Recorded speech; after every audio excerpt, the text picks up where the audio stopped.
2 3 4 5. Chưa được, lại từ đầu. Lại 5 người nhảy mở 10 cái lên ra, không phải là đang nhảy ra ngoài đâu. 1 2 3. Chưa được, làm lại từ đầu.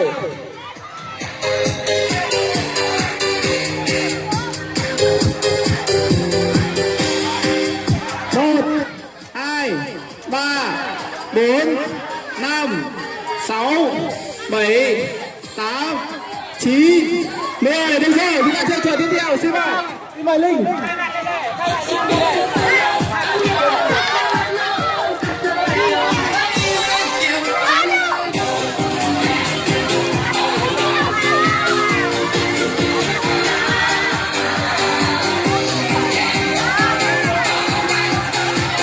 Không hề dễ dàng đâu, không hề dễ dàng. Vâng, thực sự một cái rồi rất cố gắng nhưng một cái nữa một.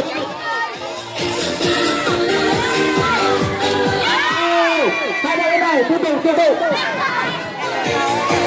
Tại sao chuẩn bị muộn thế nhỉ? Chuẩn bị từ chưa chứ? Bắt đầu.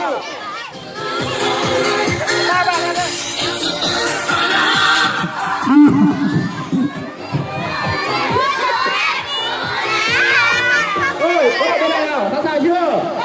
Dưới chân đi. Bắt đầu. 1 2 3 4 5 10. Xin mời các bạn đang chúc mừng.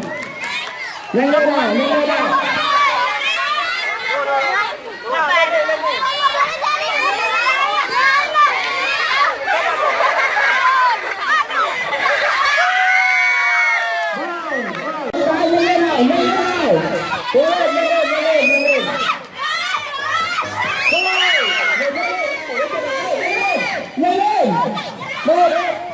Đủ 5 người.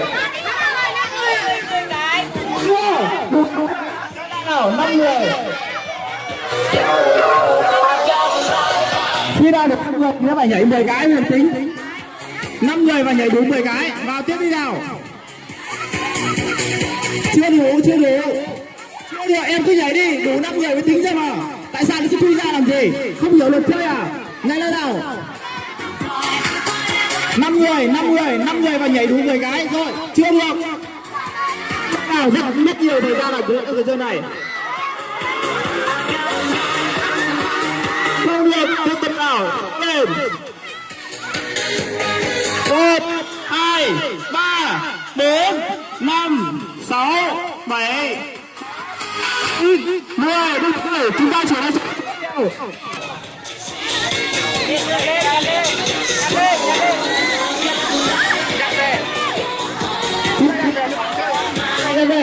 Sáu bạn xếp hình chia đều. Vâng, khó khăn, không hề dễ ăn một chút nào cả. Thưa quý vị và các bạn, không hề dễ ăn một chút nào, thật là vất vả.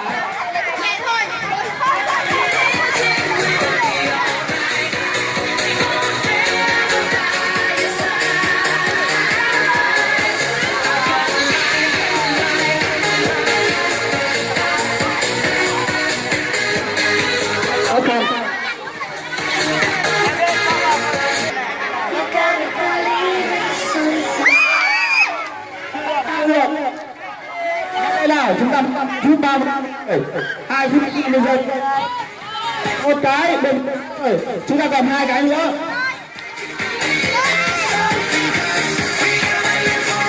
Cố lên nào, chúng ta còn 2 cái nữa.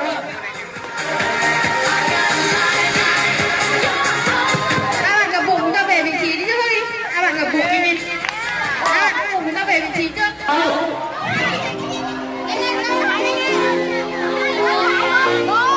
1 2 3 4 5. Rồi, chúng ta